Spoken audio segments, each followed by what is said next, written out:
and desolate. Nee joy, nee hope, nee note. As I was reading it, somewhere in the darkness there were a couple of people chuckling.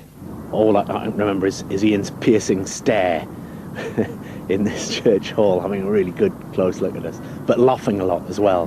Both of them, they're a great audience for actors. They're fab and very encouraging. They laugh a lot at their own scripts. I didn't know any better, so I said, "Who's that over there in the darkness, chuckling?" Or words to that effect. And this voice said, "No, it's we're the writers." I said, "Well, would you mind fucking trying to be a bit quiet? Well, it's hard enough to read these things without people laughing in the corner in the darkness." And I'm subjected to this act of fascist intimidation, because that's what it is, you know. I mean, you know, there was no Oz until then, but, you know, we'd written this character, and, you know, he looked fantastic, and his acting experience was really raw at the time. There was a little bit of controversy about that. What was that? Well, just from what I gather, the director wanted Jimmy very much to do it, and some other people didn't. Well, what a despicable attitude, eh? Obviously, it was a big risk casting a totally unknown lad that hadn't done any work, any acting. Just remember, man, they need us more than we need them. The series' success was in part due to finding a really great Oz, and all of the other characters. Every one of our actors in that was really fantastic. We're the Magnificent Seven, and Dennis is your Brinner. Well, he's got to put the same amount of hair. Oh, aye. Very funny, aye. I'll be Buckholz, because he was the youngest and best looking, wasn't he? Oh, he was also the most boring bastard, wasn't he? All right. He was the one that was always tagging along, the other six kept on the town to piss off. I think Barry should be Yul Brynner, because he's the one that brought us together. Can't see that somehow. He's not a natural leader, is Barry. They seem to love this collision of people who they're united by the town they come from or something really, or the country they come from. It's something kind of tenuous. And everything else about them is completely opposite, they're completely foreign to one another. But they all get on. All right, everybody, look, I'll be really obliged, right, if nobody laughs. Laughs at what? Your face. I think the common thread is captive situations. People trapped by circumstances or by job, by environment, and trying to get out of it.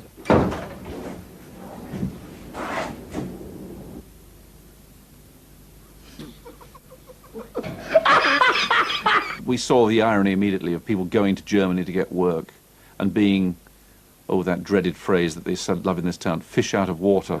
Look, I've seen blokes like you come and go all the times I've worked in Germany.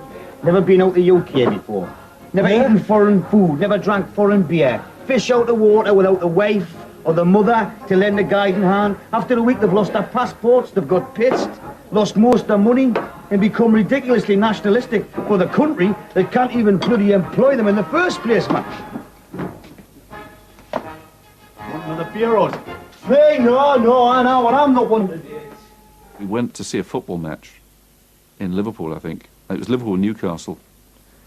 And the Newcastle fans were chanting, "E-I-A-D-O, Oz is better than Yossa." Yossa from Boys in the Black Stuff. And that, you thought, whoa, you've somehow tapped into something which is right in the British consciousness. That series, that kind of won us some street cred again. And we were, through various reasons, some personal, some domestic, some to do with work, certainly seemed to spend a lot of time in England in that period, in 83, 84, 85. I might be one of the world now, but never forget your roots, son. Right? You'll always be a Geordie, no matter where you go. Because this is a place what shaped you, made you what you are. All right? Ciao, Dad. Auf Wiedersehen, son. We wrapped it up in 1986. I don't think they could take any more of me by then, of my demand for script rewrites. What's this? I'll put that on, sure. I could bloody do. It was like an abusive marriage. He was horrible to me at times. And really, very unpleasant. But then I did get a relationship with Jimmy, which probably was based on the fact we were both from the Northeast. I rang Ian And I said, I've got this idea. And so we met up in London, and he was coming back from, I think he'd been to Italy. And we met up and had dinner, and he said, I've always wanted to do something up there. But he and Dick had never gotten round to it, for whatever reason. So Ian and I had this kind of dynamic power dinner, and we agreed to work on a script. This is not a good start, Spender. If I'm under wraps, I don't want the local plods to know who I am, okay? Never mind the local villains. Next time, let's meet somewhere with a roof on it. I always felt a little bit uneasy that I was kind of stealing Ian away at night time and weekends from his and Dick's sort of day job, if you like. Because I do think they have something... I do think they have something really rare in as much as they have a kind of professional working marriage. You've got family up here, haven't you? Wife, kids? Ex-wife. Well, you feel guilty twice. You feel guilty for shortchanging your wife, and then guilty for shortchanging the mistress, Mistress Nail, who gets very beady. I was always the one who was unfaithful, in that I was the one who kept going off directing movies, which was great. And action! Right. But you know, Ian was the one who had to fill his time in while I did that. Oh, you sons of imperialists! So I was sidelined a lot. He was a little bitterness in his voice. We'll have them running towards us. Yes. I think we'll have the two step into it with the next shot. Yes. There was a time when I was developing a movie that I was going to write with another writer, and Ian came in to get a pen or something like that, you know, and walked out the room, and the other writer said, he said, I feel like the other woman, you know. Yes? Apparently I have been summoned by her ladyship. Have you come to repair something? Probably the Argo. Lovejoy. I think with Lovejoy, Dick was directing Anyone for Dennis in London. So there's no problem there. If home is where the heart is, then this is home to me. An auction room. On auction day, when the old ticker beats faster with the slender possibility that somewhere, just somewhere amongst the bird cages, silver spoons, commemorative medals, roll-top desks and cast-offs from Granny's attic, somewhere amongst that lot, a genuine, authentic antique will appear, shining with all the love that made it. Ian was a great friend of McShane's, like myself. Ian and I were in London a lot more then. I can't quite remember why, but we were spending more and more, more time in London. And it was a case where the first script or two was written by maybe Ian, and then Dick came in and did a rewrite with Ian. And then we, of course, hired lots of other writers because it was one of our producing things. And I got pretty well involved in it from there on in. So that was different. That wasn't a classic Clement La Frenais. Blue and gold printed earthenware spode, marked AD 1732.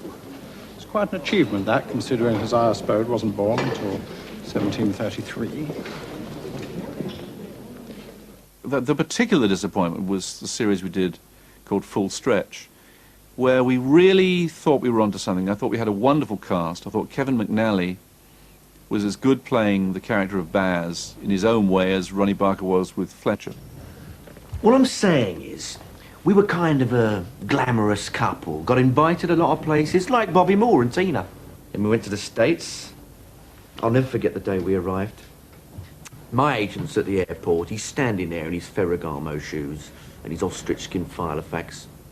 And behind him, the biggest limo you have ever seen. A full-stretch white Cadillac Eldorado.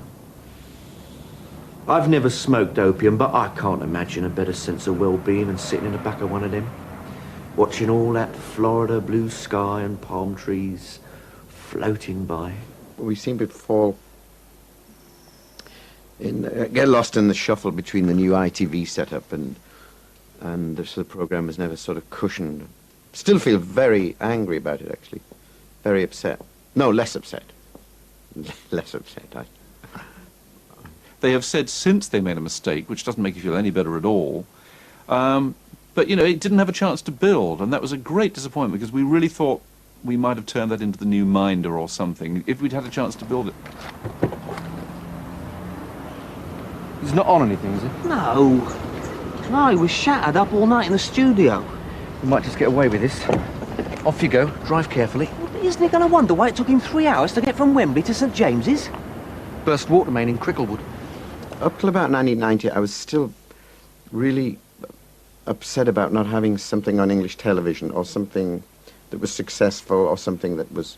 I guess I just wanted people over there to still know I was around. And in the last few years, it doesn't worry me at all. I just don't fret about it.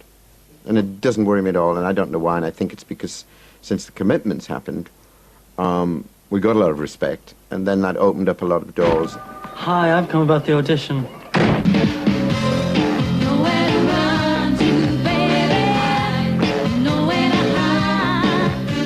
They had talked to me ages before, on many occasions, about doing something funny about rock and roll music, because it was, you know, over the years we've talked about that and never got around to doing it. So in a way, it was Roddy's book, actually, that gave us, you know, the best clues and a blueprint for the commitments.